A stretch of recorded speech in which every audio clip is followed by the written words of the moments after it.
ನಮಸ್ಕಾರ ಸ್ನೇಹಿತರೆ, ಹೇಗಿದ್ದಾರೆ ಎಲ್ಲರೂ ಚೆನ್ನಾಗಿದ್ದಾರೆ ಅಂದ್ಕೊಳ್ಳಿ ಸ್ನೇಹಿತರೆ. ಎಲ್ರಿಗೂ ಮೀಡಿಯಾ ಅಪ್ಡೇಟ್ ಚಾನಲಿನ ಮತ್ತೊಂದು ವಿಡಿಯೋಕ್ಕೆ ತಮಗೆಲ್ರಿಗೂ ಸ್ವಾಗತ ಸುಸ್ವಾಗತ. ಸ್ನೇಹಿತರೆ, ಈ 2025ರ ಈ ಒಂದು ವರ್ಷದಲ್ಲಿ ಡಿಸೆಂಬರ್ ತಿಂಗಳಿನಲ್ಲಿ ವೃಷಭ ರಾಶಿಯವರ ಭವಿಷ್ಯ ಹೇಗಿರಲಿದೆ, ಈ ವೃಷಭ ರಾಶಿಯವರಿಗೆ ಡಿಸೆಂಬರ್ 11ರ ನಂತರ ಏನೆಲ್ಲ ಬದಲಾವಣೆಗಳನ್ನು ಕಾಣಲಿದ್ದೀರಿ, ಈ ತಿಂಗಳಿನಲ್ಲಿ ಉಂಟಾಗ್ತಿರುವಂತಹ ಗ್ರಹ ಸಂಚಾರಗಳು ಈ ವೃಷಭ ರಾಶಿಯವರ ಜೀವನದ ಮೇಲೆ ಏನೆಲ್ಲ ಪರಿಣಾಮವನ್ನು ಬೀರ್ಬೋದು, ಯಾವುದರಲ್ಲಿ ಶುಭವಾಗಲಿದೆ, ಯಾವುದರಲ್ಲಿ ಬಹಳ ಎಚ್ಚರಿಕೆಯನ್ನು ವಹಿಸಬೇಕು, ನಿಮ್ಮ ವೃತ್ತಿ, ಆರೋಗ್ಯ, ವೈವಾಹಿಕ ಜೀವನ, ಆರ್ಥಿಕ ಸ್ಥಿತಿ, ಕೌಟುಂಬಿಕ ಜೀವನ, ವ್ಯವಹಾರ ಮತ್ತು ಶಿಕ್ಷಣಕ್ಕೆ ಸಂಬಂಧಪಟ್ಟಂತೆಯೇ ಏನೆಲ್ಲ ಬದಲಾವಣೆಗಳನ್ನು ಈ ರಾಶಿಯವರು ಕಾಣಲಿದ್ದೀರಿ, ಹಾಗೆ ಈ ಟೈಮ್ನಲ್ಲಿ ಇರುವಂತಹ ಸಂಚಾರದ ಬದಲಾವಣೆಯಿಂದಾಗಿ ಏನೆಲ್ಲ ಸಮಸ್ಯೆಗಳು ಇರ್ತವೆ, ಹಾಗೆ ಇದಕ್ಕೆ ಸರಳ ಪರಿಹಾರಗಳನ್ನು ಕೂಡ ಇವತ್ತಿನ ಒಂದು ವಿಡಿಯೋದಲ್ಲಿ ತಿಳಿಸ್ಕೊಡ್ತಾ ಹೋಗ್ತೇನೆ ಸ್ನೇಹಿತರೆ.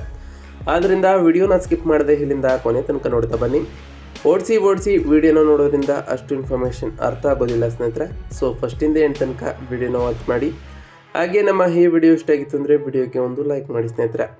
ಯಾರಿನ್ನೂ ಚಾನಲ್ನ ಸಬ್ಸ್ಕ್ರೈಬ್ ಮಾಡ್ಕೊಂಡಿಲ್ಲ ಅವರು ಈಗಲೇ ಸಬ್ಸ್ಕ್ರೈಬ್ ಮಾಡ್ಕೊಳ್ಳಿ. ಸಬ್ಸ್ಕ್ರೈಬ್ ಮಾಡಿಕೊಂಡು ಪ್ರತಿನಿತ್ಯ ವಿಡಿಯೋನ ವಾಚ್ ಮಾಡ್ತಿರೋರಿಗೆ ಥ್ಯಾಂಕ್ ಯು ಸೊ ಮಚ್ ಅಂತ ಹೇಳ್ತಾ, ಇನ್ನು ತಡ ಮಾಡೋದು ಬೇಡ ಸ್ನೇಹಿತರೆ. ವೃಷಭ ರಾಶಿಯವರಿಗೆ ಗ್ರಹ ಸಂಚಾರಗಳು ಹೇಗಿರಲಿದೆ ಅಂತ ಮೊದಲನೇದಾಗಿ ನೋಡ್ತಾ ಬರೋಣ. ಮೊದಲನೇದಾಗಿ ಮಂಗಳ ಗ್ರಹದ ವಿಚಾರಕ್ಕೆ ಬರೋದಾದರೆ, ವೃಶ್ಚಿಕ ರಾಶಿಯ 7ನೇ ಮನೆಯಿಂದ ಧನುಷ್ ರಾಶಿಯ 8ನೇ ಮನೆಗೆ ಡಿಸೆಂಬರ್ 7ರಂದು ಮಂಗಳನು ಆಲ್ರೆಡಿ ಪ್ರವೇಶವನ್ನು ಮಾಡಿದ್ದಾನೆ ಸ್ನೇಹಿತರೆ.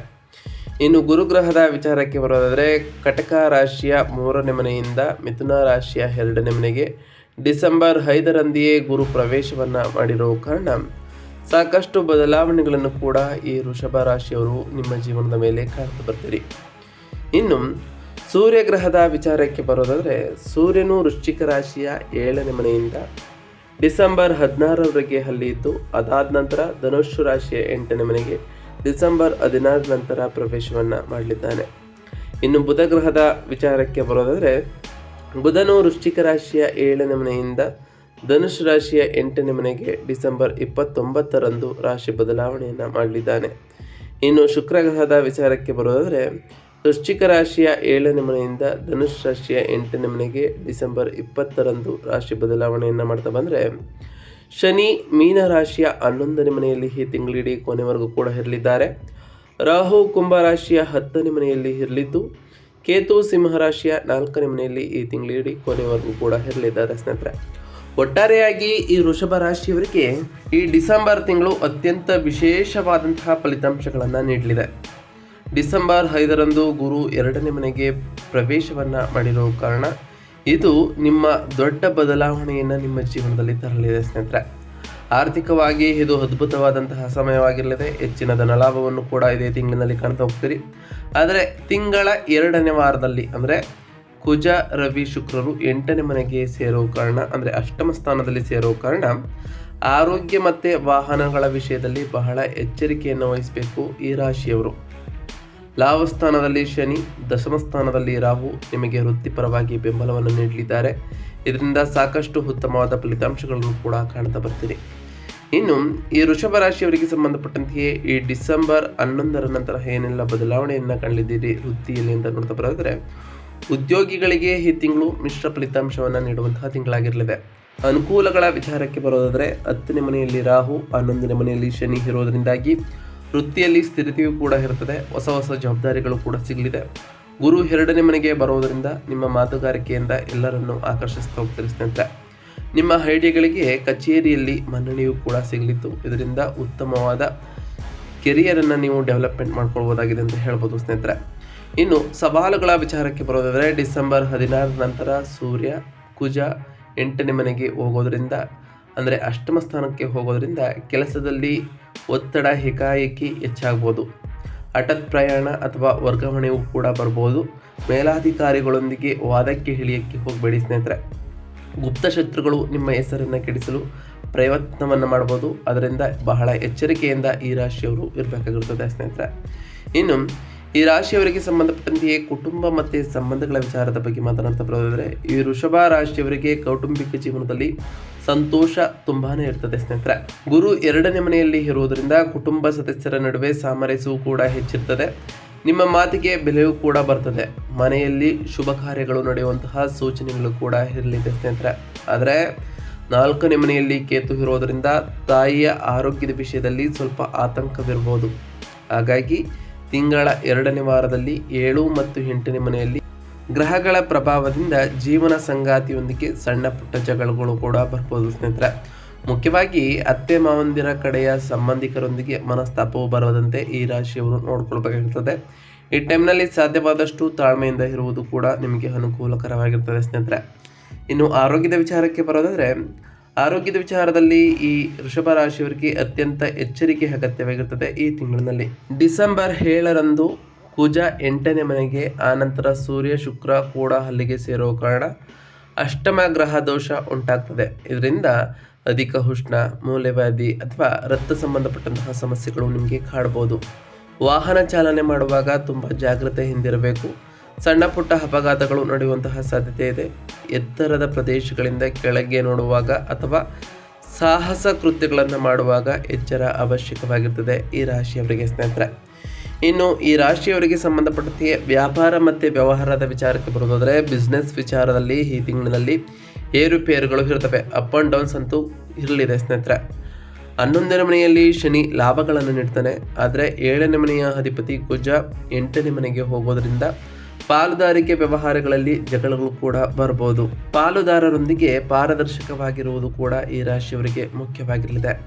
ವ್ಯಾಪಾರ ವಿಸ್ತರಣೆಗೆ ಅಥವಾ ಹೊಸ ಪ್ರಾಜೆಕ್ಟ್ಗಳನ್ನು ಶುರು ಮಾಡಲು ಡಿಸೆಂಬರ್ 5ರ ನಂತರ ಅಂದರೆ ಈ 2ನೇ ವಾರದಲ್ಲೂ ಕೂಡ ಬಹಳ ಒಳಿತಾಗಿರಲಿದೆ.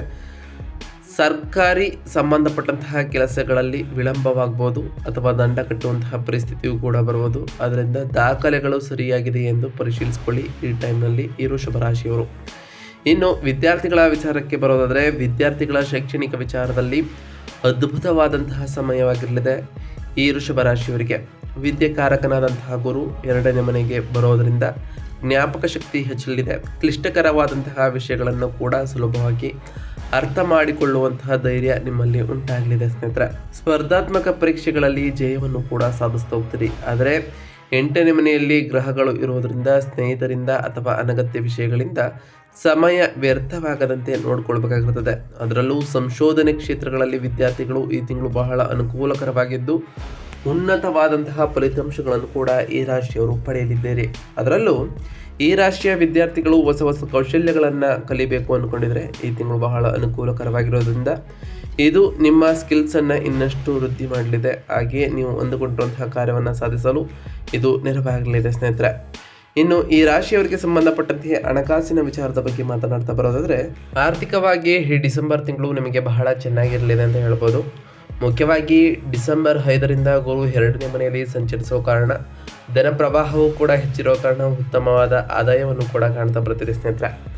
ಇನ್ನು ಆದಾಯದ ವಿಚಾರಕ್ಕೆ ಬರೋದಾದರೆ, ಕುಟುಂಬದ ಆಸ್ತಿ ಅಥವಾ ಪೂರ್ವಿಕರ ಆಸ್ತಿಯಿಂದ ಲಾಭ ಬರುವಂತಹ ಸಾಧ್ಯತೆ ಇದೆ ಈ ರಾಶಿಯವರಿಗೆ. ಶನಿ 11ನೇ ಮನೆಯಲ್ಲಿ ಇರೋದರಿಂದ ಮಾಡಿದ ಕೆಲಸಕ್ಕೆ ತಕ್ಕ ಪ್ರತಿಫಲವೂ ಕೂಡ ಸಿಗಲಿದ್ದು ಹಳೆಯ ಬಾಕಿಗಳು ಕೂಡ ವಸೂಲಾಗ್ತಾ ಹೋಗ್ತದೆ ಸ್ನೇಹಿತರೆ. ಇದರಿಂದ ಸಾಕಷ್ಟು ಬದಲಾವಣೆಗಳನ್ನು ಕೂಡ ನಿಮ್ಮ ಜೀವನದಲ್ಲಿ ಕಾಣಬಹುದಾಗಿದೆ. ಇನ್ನು ಖರ್ಚುಗಳ ವಿಚಾರಕ್ಕೆ ಬರೋದಾದರೆ, 8ನೇ ಮನೆಯಲ್ಲಿ ಗ್ರಹಗಳ ಸಂಚಾರದಿಂದ ಆಕಸ್ಮಿಕ ಖರ್ಚುಗಳು ಕೂಡ ಇರ್ತವೆ. ಮುಖ್ಯವಾಗಿ ವಾಹನ ರಿಪೇರಿ, ಆರೋಗ್ಯ ಅಥವಾ ಇನ್ಶೂರೆನ್ಸ್ ಪಾಲಿಸಿಗಳಿಗಾಗಿ ಹಣ ಖರ್ಚು ಮಾಡಬೇಕಾಗಬಹುದು. ಇದರಿಂದ ಹೆಚ್ಚು ಖರ್ಚಾಗುವಂತಹ ಚಾನ್ಸಸ್ ಇರೋದರಿಂದ ಸಾಧ್ಯವಾದಷ್ಟು ಉಳಿತಾಯದ ಕಡೆ ಹೆಚ್ಚಿನ ಗಮನವನ್ನು ಕೊಡ್ತಾ ಬನ್ನಿ. ಹೂಡಿಕೆಗಳ ವಿಚಾರಕ್ಕೆ ಬರೋದಾದರೆ, ದೀರ್ಘಕಾಲೀನ ಹೂಡಿಕೆಗಳಿಗೆ ಇದು ಒಳ್ಳೆಯ ಸಮಯವಾಗಿರಲಿದೆ. ಆದರೆ ರಿಸ್ಕ್ ಇರುವಂತಹ ಸ್ಪೆಕ್ಯುಲೇಷನ್ ಅಂದರೆ ಶೇರ್ ಮಾರುಕಟ್ಟೆ ಕಡೆ ಹೋಗದಿರುವುದು ಒಳ್ಳೆಯದಾಗಿರಲಿದೆ. ಏಕೆಂದರೆ 8ನೇ ಮನೆಯಲ್ಲಿ ಆಕಸ್ಮಿಕ ನಷ್ಟಗಳು ಕೂಡ ಇರೋ ಕಾರಣ ಈ ಟೈಮ್ನಲ್ಲಿ ಈ ರೀತಿಯ ಊಹಾತ್ಮಕ ರೀತಿಯ ವ್ಯವಹಾರಗಳಲ್ಲಿ ಕೈ ಹಾಕಲಿಕ್ಕೆ ಹೋಗಬೇಡಿ ಸ್ನೇಹಿತರೆ. ಅದರಿಂದ ಜಾಗರೂಕರಾಗಿ ಇರಿ ಸ್ನೇಹಿತರೆ. ಒಟ್ಟಾರೆಯಾಗಿ ಈ ಡಿಸೆಂಬರ್ 11ರ ನಂತರ ಒಂದಿಷ್ಟು ಸಕಾರಾತ್ಮಕ ಬದಲಾವಣೆಗಳ ಜೊತೆಗೆ ಒಂದಿಷ್ಟು ಎಚ್ಚರಿಕೆಯ ಸೂಚನೆಗಳನ್ನು ಕೂಡ ಕಾಣ್ತಾ ಬರ್ತೀರಿ. ಈ ತಿಂಗಳಿನಲ್ಲಿ ಇರುವಂತಹ ಸಮಸ್ಯೆಗಳಿಗೆ ಸರಳ ಪರಿಹಾರಗಳೇನು, ಹಾಗೆಯೇ ಅಷ್ಟಮ ಸ್ಥಾನದಲ್ಲಿ ಗ್ರಹಗಳ ಸಂಚಾರ ಉಂಟಾಗೋ ಕಾರಣ ದೋಷಗಳ ನಿವಾರಣೆಗಾಗಿ ನೀವು ಏನೆಲ್ಲ ಕಾರ್ಯವನ್ನು ಮಾಡಬೇಕು, ಏನೆಲ್ಲ ರೀತಿಯ ಪರಿಹಾರವನ್ನು ಮಾಡಿದರೆ ಒಳ್ಳೆಯದು ಅಂತ ಈಗ ಒಂದೊಂದಾಗಿ ತಿಳಿಸ್ಕೊಟ್ಟು ಹೋಗ್ತಾನೆ ಸ್ನೇಹಿತರೆ. ಗಮನವಿಟ್ಟು ನೋಡ್ತಾ ಬನ್ನಿ. ಮೊದಲನೇದಾಗಿ ಅಪಘಾತಗಳ ನಿವಾರಣೆಗಾಗಿ ಸುಬ್ರಹ್ಮಣ್ಯ ಸ್ವಾಮಿ ದೇವಾಲಯಕ್ಕೆ ಭೇಟಿ ನೀಡಿ ಆ ಸುಬ್ರಹ್ಮಣ್ಯ ಸ್ವಾಮಿಯವರ ದರ್ಶನವನ್ನು ಪಡೆದುಕೊಳ್ಳಿ ಸ್ನೇಹಿತರೆ. ಹಾಗೆಯೇ ಪ್ರತಿ ಮಂಗಳವಾರದಂದು ಓಂ ಅಂಗರಾಯಕಾಯ ನಮಃ ಎಂಬ ಮಂತ್ರವನ್ನು ಜಪಿಸಿ ಹಾಗೆ ಹನುಮಾನ್ ಚಾಲಿಸವನ್ನು ಪಠಿಸಿ ಸ್ನೇಹಿತರೆ. ಇದರಿಂದ ನಿಮ್ಮಲ್ಲಿ ಧೈರ್ಯ ಮತ್ತು ಶಾಂತಿ ಹೆಚ್ಚಾಗಲಿದೆ. ಇನ್ನು 8ನೇ ಮನೆಯಲ್ಲಿ ಕುಜ ರವಿ ದೋಷ ಇರೋ ಕಾರಣ ಇದರ ನಿವಾರಣೆಗಾಗಿ ಮಂಗಳವಾರ ಮತ್ತು ಶುಕ್ರವಾರದಂದು ದುರ್ಗಾದೇವಿಯನ್ನು ಪೂಜಿಸಿ ಅಥವಾ ಆರ್ಗಲ ಸ್ತೋತ್ರವನ್ನು ಪಾರಾಯಣ ಮಾಡಿ ಸ್ನೇಹಿತರೆ. ಇನ್ನು ಗುರು ಗ್ರಹದ ವಿಚಾರಕ್ಕೆ ಬರೋದಾದರೆ ಆರ್ಥಿಕ ಅಭಿವೃದ್ಧಿ ಮತ್ತು ಕುಟುಂಬ ಸೌಖ್ಯಕ್ಕಾಗಿ ಪ್ರತಿ ಗುರುವಾರದಂದು ದತ್ತಾತ್ರೇಯ ಸ್ವಾಮಿಯನ್ನು ಪೂಜಿಸಿ ಅಥವಾ ಗುರು ರಾಘವೇಂದ್ರ ಸ್ವಾಮಿಯವರನ್ನು ಪೂಜಿಸಿ ಹಾಗೆ ಪ್ರತಿ ಗುರುವಾರ ಗುರುಗಳು ಮತ್ತು ಹಿರಿಯರ ಆಶೀರ್ವಾದವನ್ನು ಪಡೆದುಕೊಳ್ಳಿ ಸ್ನೇಹಿತರೆ. ಪ್ರತಿ ಗುರುವಾರ ನಿಮಗೆ ಸಾಧ್ಯವಾದರೆ ನಿಮ್ಮ ಕೈಲಾದಷ್ಟು ಬಡವರಿಗೆ ದಾನ ಮಾಡಿ ಪ್ರತಿ ಗುರುವಾರದಂದು ಓಂ ಬೃಹಸ್ಪತಾಯ ನಮಃ ಎಂಬ ಮಂತ್ರವನ್ನು ಜಪಿಸಿ ಸ್ನೇಹಿತರೆ. ಪ್ರತಿ ಶನಿವಾರದಂದು ಓಂ ಶಂ ಶನೈಶ್ವರಾಯ ನಮಃ ಎಂಬ ಬೀಜ ಮಂತ್ರವನ್ನು ಪಠಿಸಿ ಹಾಗೆಯೇ ಪ್ರತಿ ಶನಿವಾರದಂದು ನಿಮಗೆ ಸಾಧ್ಯವಾದರೆ ಶನಿದೇವರ ದೇವಾಲಯಕ್ಕೆ ತೆರಳಿ ಶನಿದೇವರಿಗೆ ಪ್ರಿಯವಾಗಿರುವಂತಹ ಕಪ್ಪು ಎಳ್ಳಿನ ಬತ್ತಿಯನ್ನು ಹಚ್ಚೋದ್ರಿಂದ ಸಾಕಷ್ಟು ಉತ್ತಮವಾದ ಫಲಿತಾಂಶಗಳನ್ನು ನಿಮ್ಮ ಜೀವನದಲ್ಲಿ ಕಾಣ್ತಾ ಬರ್ತೀರಿ. ನೀವು ಅಂದುಕೊಂಡಿರುವಂತಹ ಕಾರ್ಯಗಳನ್ನು ಕೂಡ ನೆರವೇರಿಸಬಹುದಾಗಿದೆ ಸ್ನೇಹಿತರೆ. ಆಸ್ಪತ್ರೆಯಲ್ಲಿರುವ ರೋಗಿಗಳಿಗೆ ಹಣ್ಣು ಅಥವಾ ಔಷಧಿಗಳನ್ನು ದಾನವನ್ನು ಮಾಡಿ ಸ್ನೇಹಿತರೆ. ಇದರಿಂದ ಆರೋಗ್ಯ ಸಮಸ್ಯೆಗಳು ಕೂಡ ಕಡಿಮೆ ಆಗಲಿದೆ. ಪ್ರತಿ ಶುಕ್ರವಾರದಂದು ತಾಯಿ ಜಗನ್ಮಾತೆಯಾದಂತಹ ಲಕ್ಷ್ಮೀದೇವಿಗೆ ಪೂಜೆಯನ್ನು ಸಲ್ಲಿಸಿ ಲಕ್ಷ್ಮೀದೇವಿಗೆ ಪ್ರಿಯವಾಗಿರುವಂತಹ ಬಿಳಿ ಹೂಗಳನ್ನು ಅರ್ಪಿಸಿ ಪೂಜೆಯನ್ನು ಸಲ್ಲಿಸೋದ್ರಿಂದ ತಾಯಿ ಲಕ್ಷ್ಮೀದೇವಿ ಕೃಪೆಗೆ ನೀವು ಪಾತ್ರರಾಗ್ತೀರಿ. ಇದರಿಂದ ನಿಮ್ಮ ಮನೆಯಲ್ಲಿ ಸುಖ ಸಮೃದ್ಧಿಯ ಜೊತೆಗೆ ಸಂಪತ್ತು ಕೂಡ ಹೆಚ್ಚಾಗಲಿದೆ ಸ್ನೇಹಿತರೆ. ಪ್ರತಿ ಬುಧವಾರದಂದು ವಿಷ್ಣು ಸಹಸ್ರನಾಮವನ್ನು ಪಠಿಸಿ ಸ್ನೇಹಿತರೆ. ಆ ವಿಷ್ಣುವಿನ ಕೃಪೆಯಿಂದ ನೀವು ಅಂದುಕೊಂಡಿರುವಂತಹ ಎಲ್ಲ ಕಾರ್ಯಗಳು ಕೂಡ ನಡೆಯಲಿದೆ ಸ್ನೇಹಿತರೆ. ನಾವು ತಿಳಿಸ್ಕೊಟ್ಟಿರುವಂತಹ ಈ ಎಲ್ಲ ಸರಳ ಪರಿಹಾರಗಳನ್ನು ಈ ರಾಶಿಯವರು ಮಾಡಿದ್ದೇ ಆದರೆ ನಿಮ್ಮ ಜೀವನದಲ್ಲಿ ಸಾಕಷ್ಟು ಬದಲಾವಣೆಗಳನ್ನು ಕಾಣ್ತಾ ಬರ್ತೀರಿ. ನೀವು ಅಂದುಕೊಂಡಿರುವಂತಹ ಕಾರ್ಯಗಳು ಕೂಡ ಯಾವುದೇ ಅಡೆತಡೆ ಇಲ್ಲದೆ ನೆರವೇರ್ತಾ ಬರ್ತದೆ ಸ್ನೇಹಿತರೆ.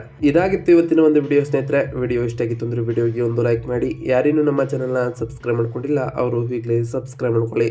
ಸಬ್ಸ್ಕ್ರೈಬ್ ಮಾಡಿಕೊಂಡು ಪ್ರತಿನಿತ್ಯ ವಿಡಿಯೋನ ವಾಚ್ ಮಾಡ್ತಿರೋರಿಗೆ ಥ್ಯಾಂಕ್ ಯು ಸೋ ಮಚ್ ಅಂತ ಹೇಳ್ತಾ ಹಾಗೆ ಕಮೆಂಟ್ನಲ್ಲಿ ಓಂ ಶನೈಶ್ವರಾಯ ನಮಃ, ಓಂ ಅಂಗರಾಯಕಾಯ ನಮಃ, ಓಂ ಗುರುವೇ ನಮಃ, ಓಂ ಲಕ್ಷ್ಮೀನಾರಾಯಣಾಯ ನಮಃ ಎಂದು ಕಮೆಂಟ್ ಮಾಡಿ ಸ್ನೇಹಿತರೆ. ಆ ಶನಿದೇವರು, ಮಂಗಳದೇವ, ಗುರುದೇವ, ಲಕ್ಷ್ಮೀನಾರಾಯಣ ನಿಮಗೆ ಆಯುಷ್ಯ ಆರೋಗ್ಯ ಸಮೃದ್ಧಿಗಳನ್ನು ಕೊಟ್ಟು ಕಾಪಾಡಲಿ. ನೀವು ಅಂದುಕೊಂಡಿರುವಂತಹ ಕಾರ್ಯಗಳು ಯಾವುದೇ ಅಡೆತಡೆ ಇಲ್ಲದೆ ನೆರವೇರಲಿ ಅಂತ ಆ ದೇವರಲ್ಲಿ ಕೇಳ್ಕೊಳ್ತಾ ಇವತ್ತಿನ ಒಂದು ವಿಡಿಯೋನ ಮುಗಿಸ್ತಿದ್ದೀನಿ ಸ್ನೇಹಿತರೆ. ಸಿಗ್ತೀನಿ ಮತ್ತೊಂದು ವಿಡಿಯೋದೊಂದಿಗೆ. Thank you for watching.